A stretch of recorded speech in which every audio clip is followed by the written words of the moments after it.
there! Welcome back to my YouTube channel. If you don't know who I am, my name is Coco Sultana, and I'm currently documenting my bodybuilding journey. So I'm currently 16 weeks out, looking good update-wise, can't complain. I'm just still trying to eat all my protein, trying to gain that muscle, and hopefully look good for stage. Today, I'm going to be addressing the number one question that I get in my DMs, and you can probably guess it because it's probably the title of the video, but it's how do I stay motivated? So I got my notes, I did some deep dive, I peeled back the layers of the onion, and I'm going to share with you guys what I found. So let's get into it. So when I get asked, how do you stay motivated? Like, what do you do to stay motivated? Like, what do you think of? The first thing that comes to my mind is I want it. I want it more than you. I want it more than the person next to me. I want this. It makes sense because I don't do things unless I really want to do them, unless I really feel like I can commit my time, commit my attention to it. So if I don't feel that way, then I'm not going to do something. So that's the first step. You really got to want to do it. You got to set your mind to it and decide, okay, I'm willing to sacrifice this, this, and this for this, this, and this. But I felt like that wasn't a good answer. Like, how do you stay motivated? Well, I just want it. Like, I was like, I can get a little deeper with this. Let's explore this idea. So I started thinking, okay, what keeps me motivated? Like, what do I think of that keeps me motivated? And nothing was coming to my mind. It's like I was overthinking the word motivation so much that I decided to look up the definition of motivation. And I got two definitions. So the first definition is the reason one has for acting or behaving in a particular way. So it's like, okay, acting and behaving in a particular way. That doesn't, like, nothing comes to my mind. I'm like, it's not enough. So the second definition is in general, desire or willingness of someone to do something. And that one kind of stuck with me a little bit more. So to do something. So I was like, okay, like, where can I go with this? So what I decided to do is I put a 1, a 2, and a 3. Quickly, off the top of my head, list 3 things that I think motivate me. And this is what I got. The first one, the motivation to be the best version of myself. The second one, the motivation to be the best person in the room. And the third one, the motivation to be a good example. So let's get into these. Let's start dissecting it.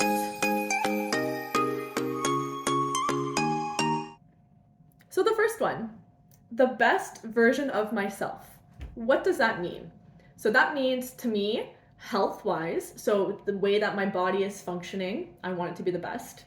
The way that my mind is working, so mental health, taking care of mental health, being aware of the triggers and signs that you're like, oh, I should step away from this because if I continue with this, then my mental health is going to go to shit. So let me just take a step back. My physical appearance, so I want to physically look good. So you got the body working good, you got the mind working good, then you got the body looking good. And then I feel like a lot of people might not connect with this, but I'm going to mention it anyways because I do connect with it. But it's my overall energy, aura, and like vibrations that I give off. So all of that kind of bundled into the best version of myself. So being the best in the room, the motivation to be the best in the room.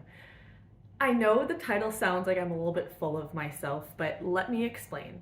So like I said, when I commit to something, I want to do it. I'm willing to sacrifice what I need to get that done and just kind of keeping that in mind. So being the best in the room doesn't necessarily mean like it's a room. It could be like being the best on the baseball team, being the best at bodybuilding. And sometimes it does take time. So like right now, I'm kind of just really stepping my foot into the bodybuilding world. I'm not expecting to win my next competition. However, when I go there, I want to look at who does win and then try to not be like them, but take aspects of them that I need in order to win. So, okay, was it her walk? Was it her smile? Was it the muscle? What was it that made her win? And how do I get like her? So how do I become the best in the room? So it's just the strive to be the best. It's like if I decide to do something, I want to be the best at it. Yeah. It doesn't, like, I want to make it clear that it doesn't mean that, let's say, like, someone else wins the bodybuilding show. Doesn't mean that I'm going to sulk and feel like a failure. It just means, okay, I need this, this, and this before the next show, and hopefully with this, this, and this, I win.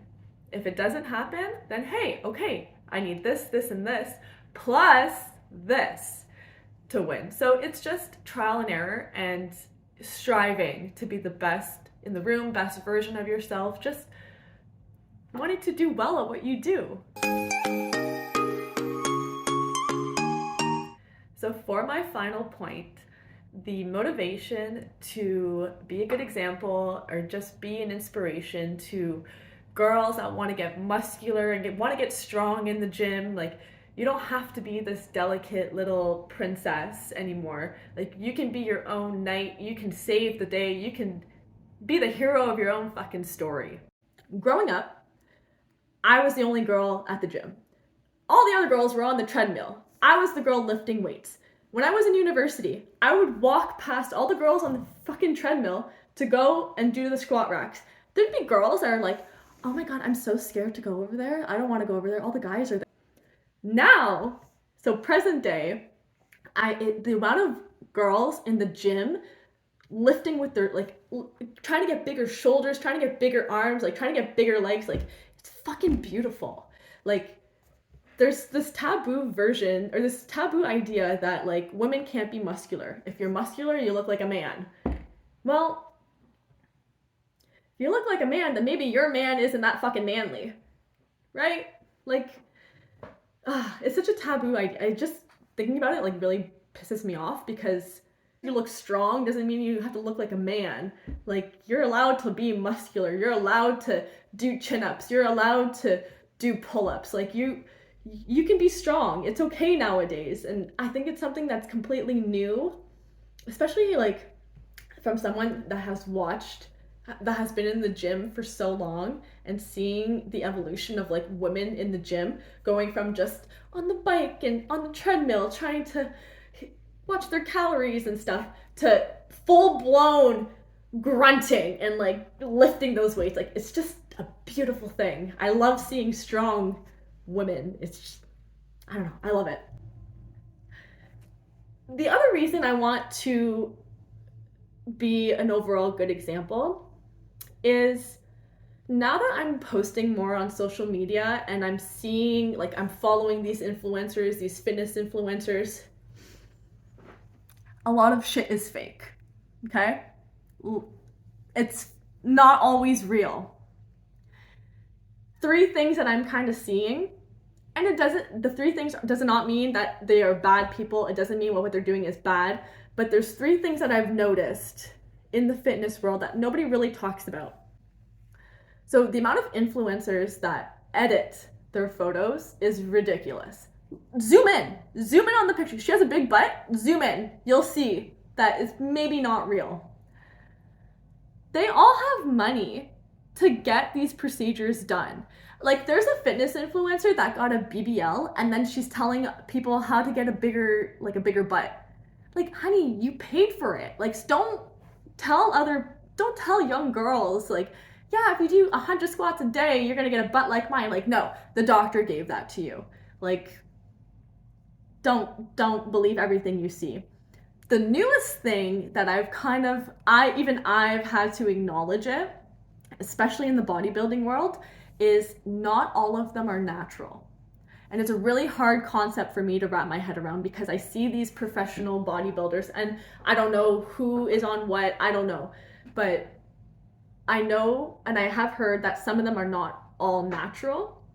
And that's really hard for me because I have this idea that they are natural and that I can obtain that, and it's not healthy because sometimes it's not real. It's not real. So I'm here lifting all these freaking weights trying to be like Joe Schmo, and Joe Schmo is fucking taking steroids. And then I'm wondering why, or not even wondering, I'm hating myself because I can't gain the weight or I can't gain the muscle like Joe Schmo. Like, don't compare yourself. This whole thing, whatever you're going through or whatever thing you're trying to do, takes so much time. Like, you can't assume that in a month something is gonna change. You can't. You have to literally, like, I have a goal for 2 years. I'm doing bodybuilding for 2 years. That's what I keep telling myself. 2 years, 2 years, 2 years. So I have 2 years to be the best bodybuilder that I can be, and I think that's enough time. Maybe a third year. I don't know. We'll see how it goes. But be careful. Like, it's just a lot of fakes out there. And again, it doesn't mean that what they're doing is wrong. It's just they're not transparent about it, and it could affect you like it affected me, thinking that I'm just a failure because I can't look like that. But even they can't look like that because they're on PED. So yeah. So I think I really had to go and dig deep and tap into my subconscious to figure out what exactly keeps me motivated.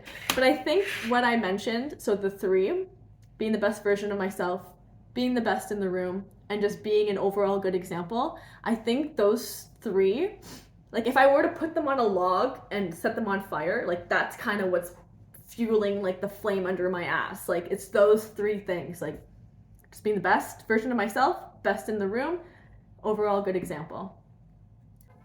That was interesting. I learned a lot about myself. So thank you for those questions. If you have any questions about what I just mentioned, please comment below. Again, like, subscribe, and I'll see you next Sunday.